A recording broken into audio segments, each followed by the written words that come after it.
नमस्कार बच्चों। आज हम सब कक्षा 7 की हिंदी व्याकरण का 7वां पाठ संज्ञा यानी नाउन पढ़ेंगे।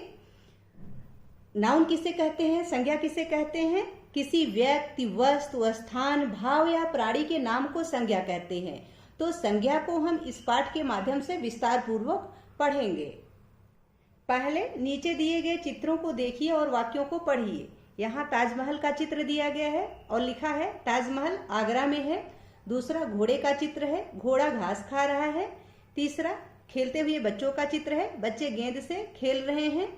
चौथा एक बुजुर्ग व्यक्ति का चित्र है जिसमें लिखा है दादाजी को बुढ़ापा परेशान करता है। उपर्युक्त वाक्यों में यानी ऊपर लिखे गए वाक्यों में ताजमहल, आगरा, घोड़ा, घास, बच्चे, गेंद, दादाजी, बुढ़ापा किसी न किसी के नाम हैं। ये नाम ही संज्ञा कहलाते हैं।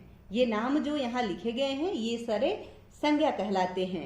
कोई जातिवाचक संज्ञा है, कोई व्यक्तिवाचक संज्ञा है, कोई भाववाचक संज्ञा है। ठीक है।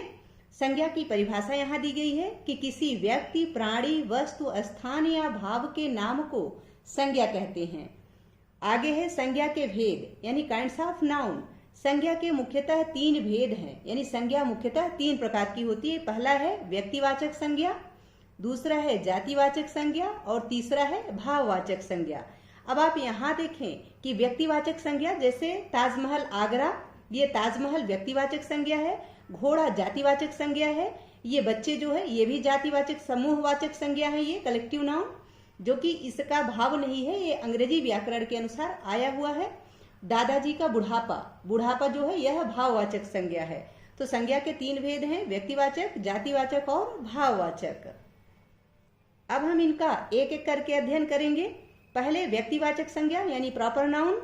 जिन संज्ञा शब्दों से किसी विशेष व्यक्ति यानी प्रमुख व्यक्ति, वस्तु या स्थान का बोध होता है उन्हें व्यक्तिवाचक संज्ञा कहते हैं। यानी जो विशेष हो, जो कुछ महान हो, अलग हो, ऐसे व्यक्ति, वस्तु या स्थान के नाम का बोध जिससे हो वह व्यक्तिवाचक संज्ञा कहलाता है।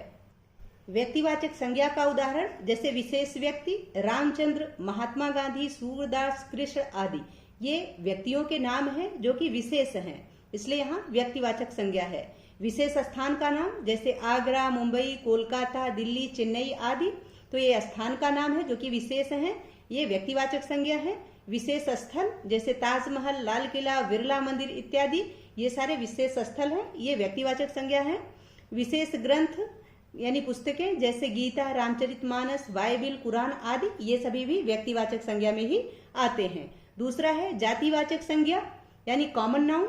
जो संज्ञा शब्द किसी प्राणी, स्थान या वस्तु की जाति का बोध कराएं उन्हें जातिवाचक संज्ञा कहते हैं। जैसे लड़का, पशु, घोड़ा, कबूतर, मेज, सैनिक, नगर, पुस्तक, कुर्सी आदि, ये सभी एक प्रकार की जातियों का बोध कराते हैं। जैसे लड़का में सारे लड़के आ जाते हैं, कोई व्यक्ति विशेष नहीं है। लड़का कोई भी हो सकता है, उसका कुछ भी नाम हो सकता है। पशु कोई भी हो सकता है। घोड़ा भी, ये भी कई प्रकार प्रजाति के आते हैं घोड़े। कबूतर भी की भी कई प्रजातियां होती हैं। ठीक है। और ये मेज वगैरह जो होते हैं इनके भी कई तरह के होते हैं। सैनिक भी, सैनिक में सब आ जाते हैं, इसलिए ये सारे क्या हैं, जातिवाचक संज्ञा के उदाहरण हैं। तीसरा है भाववाचक संज्ञा यानी एब्स्ट्रैक्ट नाउन।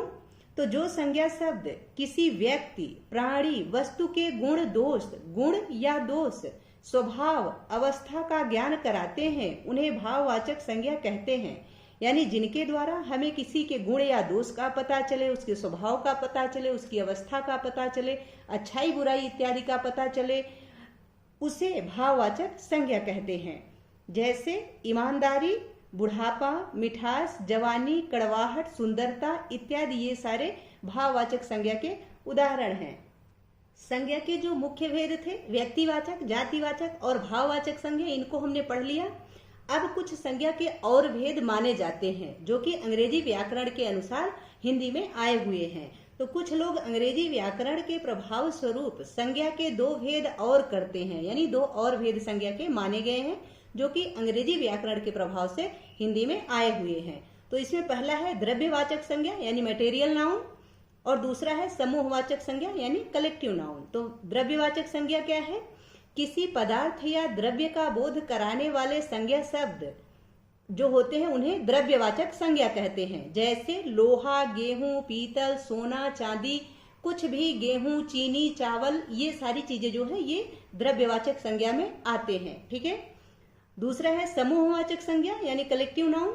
तो समूह या समुदाय का बोध कराने वाले संज्ञा शब्द समूहवाचक संज्ञा कहलाते हैं। जैसे कक्षा, दल, परिवार, छात्र, छात्राएं, ये सारी चीजें जो होती है ये समूहवाचक संज्ञा का बोधक होती है, समूहवाचक संज्ञा का ज्ञान कराते हैं। आगे है व्यक्तिवाचक संज्ञा का जातिवाचक संज्ञा के रूप में प्रयोग, यानी व्यक्तिवाचक संज्ञा का जातिवाचक संज्ञा में प्रयोग कैसे होता है। कभी कभी व्यक्तिवाचक संज्ञा को जातिवाचक संज्ञा के रूप में भी प्रयोग किया जाता है। जैसे जयचंदों से देश को बचाओ। दूसरा है ये विभीषण देश को बेच सकते हैं। तो यहाँ जयचंद और विभीषण गद्दारों को कहा गया है। जयचंद और विभीषण व्यक्तिवाचक संज्ञाएं हैं, यानी जयचंद अकेला और विभीषण यदि कहते तो ये दोनों नाम हैं, जयचंद और विभीषण, इसलिए ये व्यक्तिवाचक संज्ञाएं हैं। पर यहाँ उनका प्रयोग जातिवाचक संज्ञा के रूप में हुआ है और ये गद्दार के रूप में है, यानी इनका जो अर्थ यहाँ निकल के आता है वह गद्दार निकल के आता है कि गद्दारों से देश को बचाओ। ये जो गद्दार हैं देश के, ये देश को बेच सकते हैं। ठीक है। आगे देखते हैं जातिवाचक संज्ञा का व्यक्तिवाचक संज्ञा के रूप में प्रयोग। तो यहाँ पे जातिवाचक संज्ञा का व्यक्तिवाचक संज्ञा के रूप में प्रयोग कैसे होता है यह जान लेते हैं हम।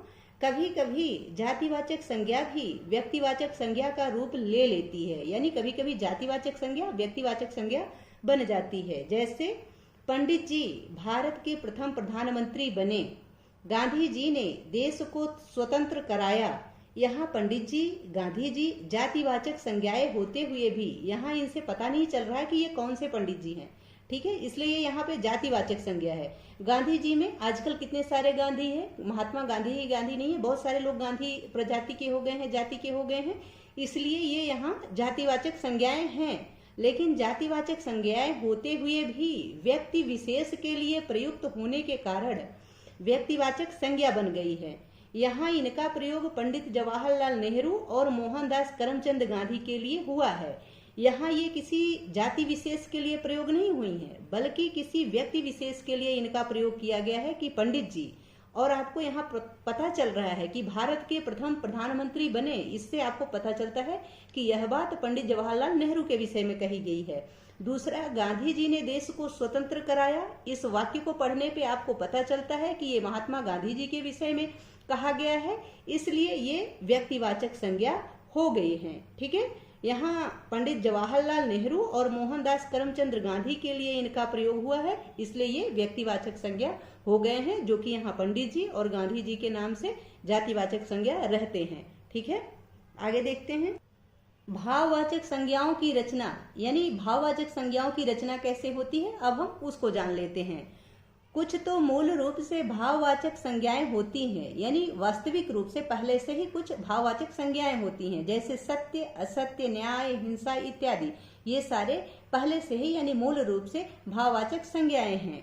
कुछ भाववाचक संज्ञाएं प्रत्यय जोड़कर बनाई जाती हैं, यानी प्रत्यय लगा करके भी कुछ भाववाचक संज्ञाएं बनाई जाती हैं। जैसे सुंदर है, सुंदर में ता प्रत्यय लगा दीजिए तो सुंदरता बन जाएगा और यह भाववाचक संज्ञा हो जाएगा। ये भाववाचक संज्ञाएं जातिवाचक संज्ञा, सर्वनाम, विशेषण, क्रिया तथा अव्ययों में प्रत्यय जोड़कर बनाई जाती हैं। यानी जो भाववाचक संज्ञाएं बनाई जाती हैं, चाहे वो जातिवाचक संज्ञा हो, सर्वनाम, विशेषण हो, क्रिया तथा अव्यय में, इन सब में प्रत्यय जोड़कर यानी प्रत्यय लगाकर भाववाचक संज्ञा बनाई जाती है या जातिवाचक संज्ञा बनाई जाती है। ठीक है, अब हम यहाँ देखते हैं कि जातिवाचक संज्ञा से भाववाचक संज्ञा कैसे बनाई जाती है। मनुष्य ये जातिवाचक संज्ञा है और मनुष्यता, इसमें ता प्रत्यय लग के यह भाववाचक संज्ञा बन गया है। मित्र, मित्र जो है यह जातिवाचक संज्ञा है और ता प्रत्यय लगने से मित्रता बन गया है, जो कि भाववाचक संज्ञा हो गया है। पंडित जो है यह जातिवाचक संज्ञा है और त्य प्रत्यय लगकर यह पांडित्य बन गया है, जो कि भाववाचक संज्ञा हो गया है।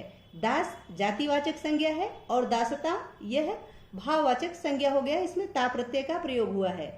स्त्री जो है यह जातिवाचक संज्ञा है और त्व प्रत्यय लग जाने से स्त्रीत्व बन गया है जो कि भाववाचक संज्ञा हो गया है। इसी प्रकार राष्ट्र जो है यह जातिवाचक संज्ञा है और ईयता प्रत्यय लग के यह जो है यह भाववाचक संज्ञा हो गया है। ठीक है। पशु, पशु जातिवाचक संज्ञा है, ता प्रत्यय लगने से पशुता बन गया है जो कि भाववाचक संज्ञा हो गया है। देव जातिवाचक संज्ञा है, त्व प्रत्यय लग के देवत्व भाववाचक संज्ञा हो गया है। सज्जन जातिवाचक संज्ञा है, यहाँ जनता सज्जन से ता प्रत्यय लगकर, इसमें ता प्रत्यय लगकर सज्जनता बन गया है जो कि भाववाचक संज्ञा है।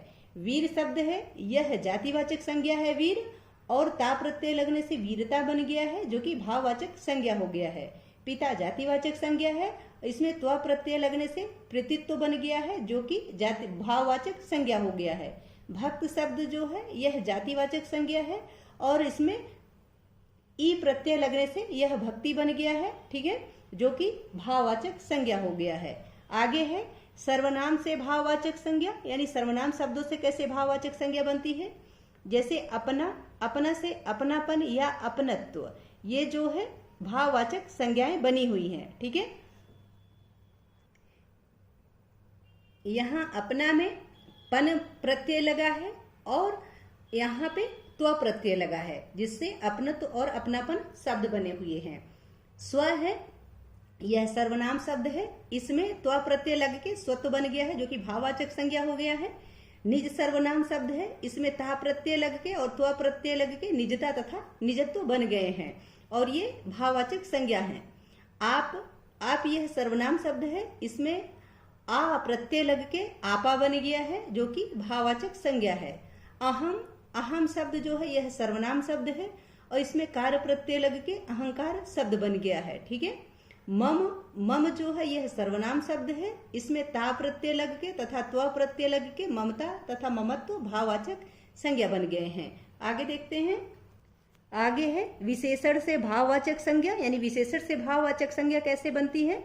जैसे हरा शब्द है, यह विशेषण है, इसमें याली प्रत्यय लगा हुआ है जिससे हरियाली बन गया है और यह भाववाचक संज्ञा हो गया है।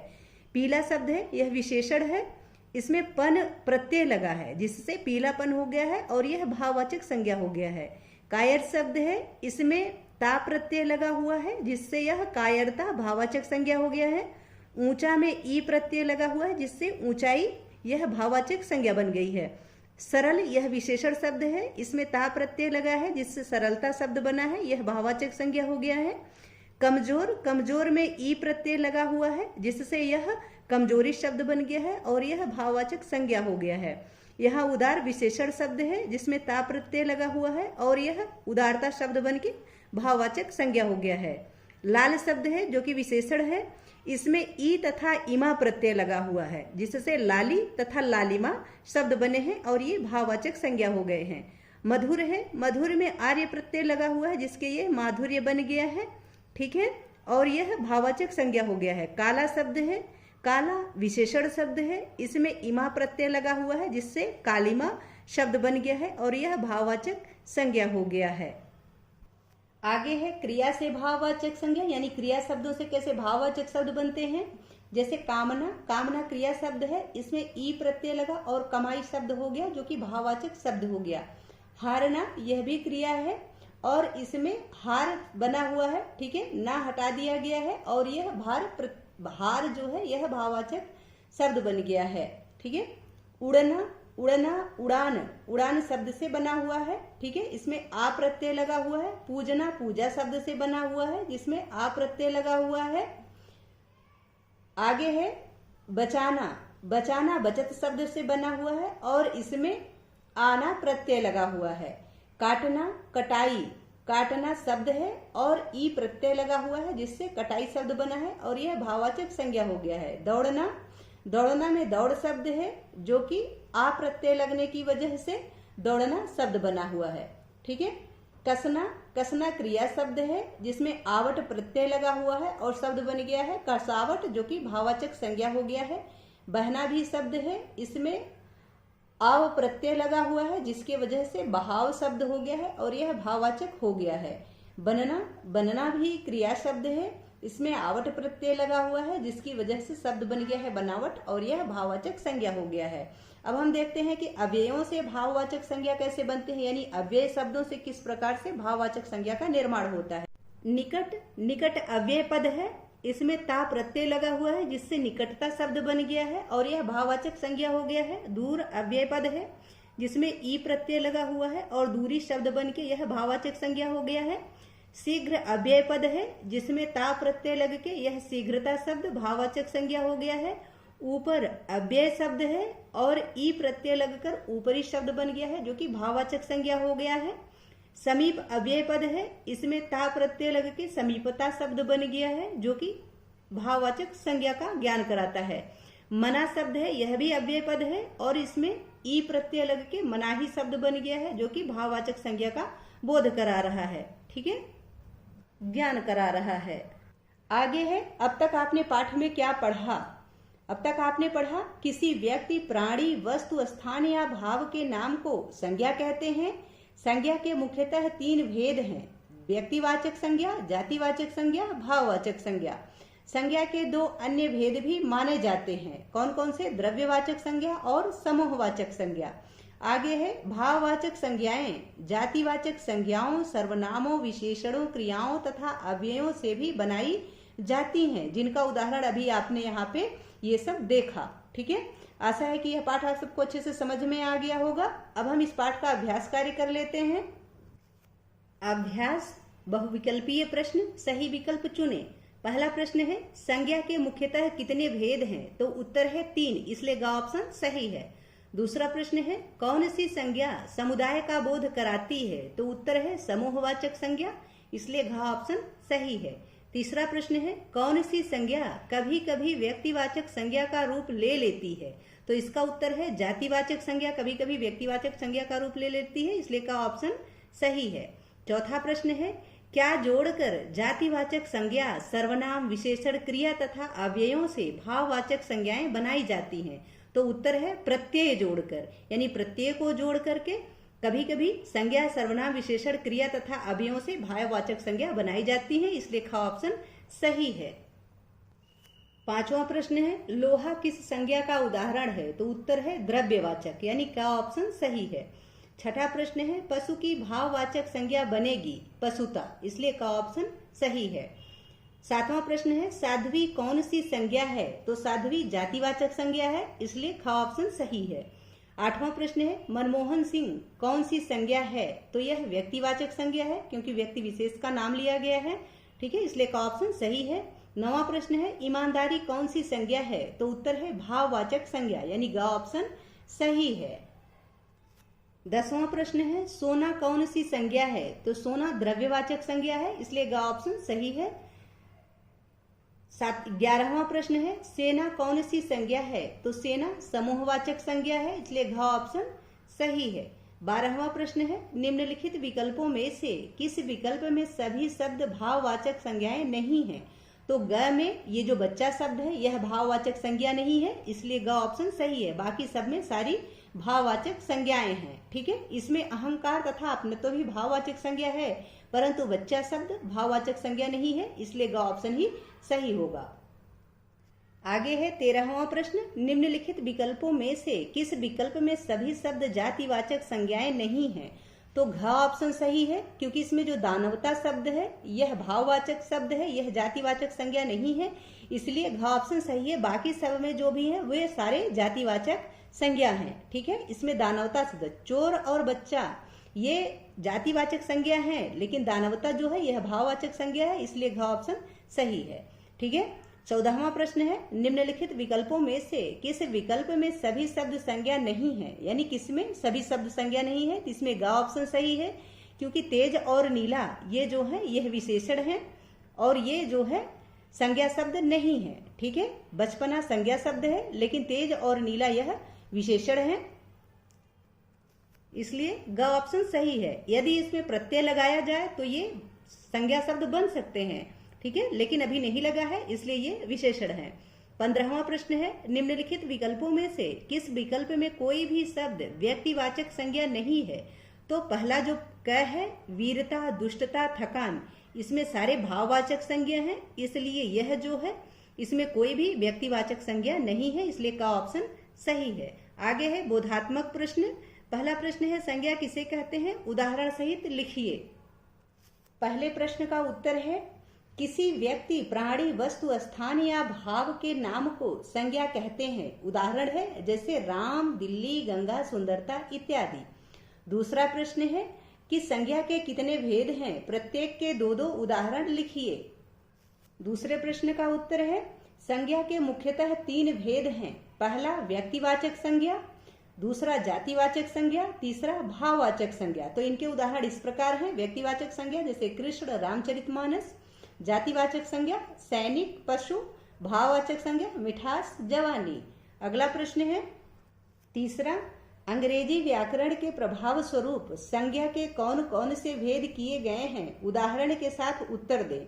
तो इसका उत्तर है अंग्रेजी व्याकरण के प्रभाव स्वरूप संज्ञा के 2 और भेद किए गए हैं। पहला है द्रव्यवाचक संज्ञा, दूसरा है समूहवाचक संज्ञा। इनके उदाहरण हैं द्रव्यवाचक संज्ञा का लोहा, गेहूं, सोना इत्यादि, और समूहवाचक संज्ञा का जैसे कक्षा, दल, परिवार इत्यादि। अगला प्रश्न है चौथा, भाववाचक संज्ञा किसे कहते हैं, उदाहरण सहित लिखें। तो उत्तर है भाववाचक संज्ञा जो संज्ञा शब्द किसी व्यक्ति, प्राणी, वस्तु के गुण, दोष, स्वभाव, अवस्था का ज्ञान कराते हैं उन्हें भाववाचक संज्ञा कहते हैं। जैसे उदाहरण देखिए ईमानदारी, सुंदरता, मिठास, बुढ़ापा, कड़वाहट, सरलता इत्यादि।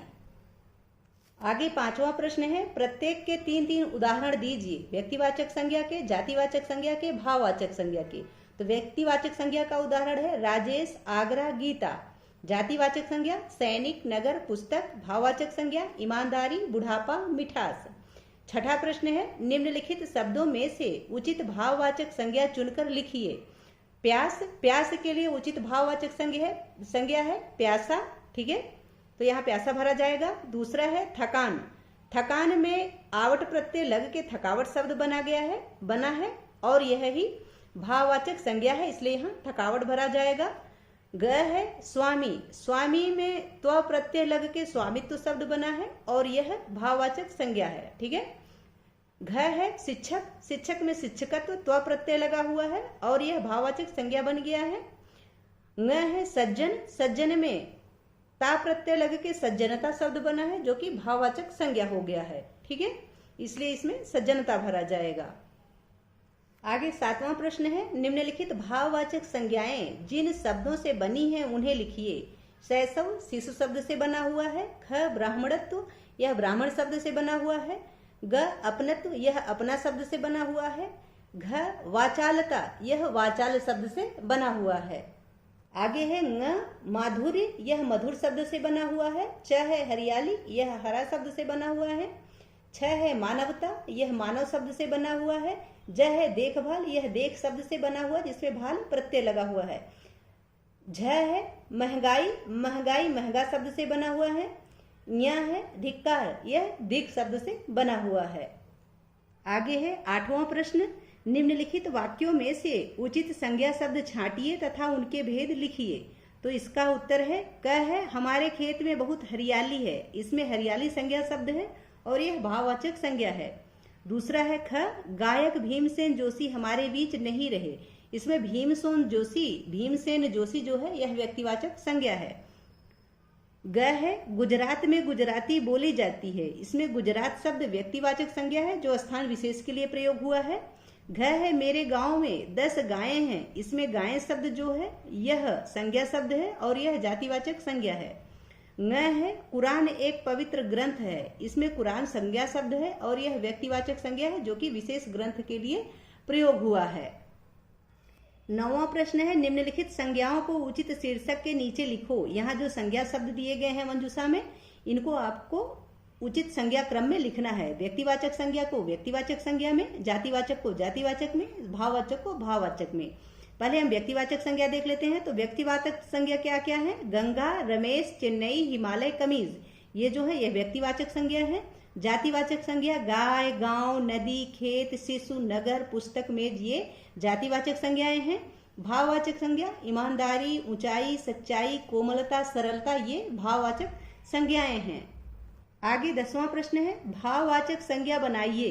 काला से काली माँ शब्द भाववाचक संज्ञा है। शिशु से शैशव शब्द भाववाचक संज्ञा है। पंडित से पांडित्य शब्द भाववाचक संज्ञा है। निज से निजता, मधुर से माधुर्य, भक्त से भक्ति, कवि से कविता, गहरा से गहराई, सरल से सरलता, सुंदर से सुंदरता, ये सारे भाववाचक संज्ञा बन गए हैं और ये बनाने वाले शब्द हैं जिनसे ये बने हुए हैं। आगे है 11वां प्रश्न। कोष्ठक में दिए गए शब्द की भाववाचक संज्ञा से रिक्त स्थान की पूर्ति करें। तो यहाँ जो शब्द दिया गया है इनसे भाववाचक शब्द बना के इसकी पूर्ति करनी है, वाक्यों की पूर्ति करनी है, रिक्त स्थानों की पूर्ति करनी है। कह है कमीज की, देखो, तो सफेद दिया गया है तो सफेदी बनेगा और यहाँ सफेदी भरा जाएगा कि कमीज की सफेदी देखो।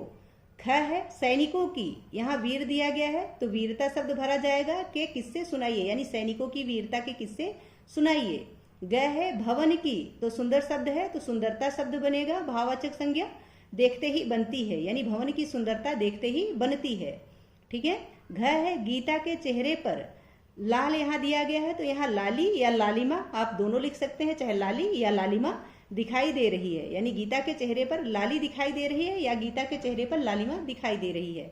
आगे है न, बचपन में सभी शरारत करते हैं, यहाँ बच्चा शब्द दिया गया है जिससे बचपन शब्द बना हुआ है जो कि भाववाचक संज्ञा है, इसलिए वाक्य बन गया बचपन में सभी शरारत करते हैं। अगला है 12वां प्रश्न। नीचे बने चित्र को देखिए, उसके नीचे लिखे अनुच्छेद को पढ़िए और संज्ञा शब्दों पर गोला लगाइए। तो इस चित्र को ध्यान से देखें। अब अनुच्छेद को पढ़िए। मैं और राकेश जंगल में जा रहे थे, हम वहां आम के पेड़ के नीचे रुक गए, तभी एक भेड़िया आया, उसके पीछे एक शिकारी बंदूक लिए हुए था, हम डर गए, हम पेड़ पर चढ़ गए, पेड़ की ऊंचाई बहुत थी, पेड़ पर हमने आम तोड़कर खाए। तो ये अनुच्छेद है और यहाँ राकेश शब्द जो है यह आपसे पूछा गया है कि इसमें संज्ञा शब्दों पर गोला लगाइए। तो राकेश संज्ञा शब्द है, आम संज्ञा शब्द है, पेड़ संज्ञा शब्द है, भेड़िया संज्ञा शब्द है, शिकारी, बंदूक, डर, ये पेड़ और जगह पे है, ये भी मतलब ऊंचाई, आम, ये सारे संज्ञा शब्द हैं जिन पर हमने गोले लगा रखे हैं। आप भी इन पर गोले लगा लीजिएगा अपनी पुस्तक में। आगे है 13वां और अंतिम प्रश्न।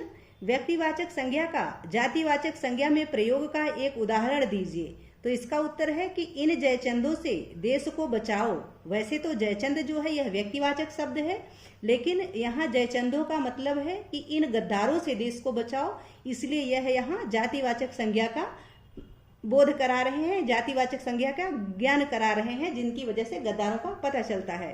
ठीक है, आभास होता है। आशा है कि यह पाठ आप सबको बहुत अच्छे से समझ में आ गया होगा। यदि पाठ से संबंधित या वीडियो से संबंधित कोई सुझाव हो या आपकी कोई क्वेरी हो, प्लीज कमेंट बॉक्स में अवश्य लिखें। वीडियो पसंद आए तो इसको लाइक करें, शेयर करें। चैनल पर नए हैं तो प्लीज इसे सब्सक्राइब अवश्य करें। बहुत बहुत धन्यवाद।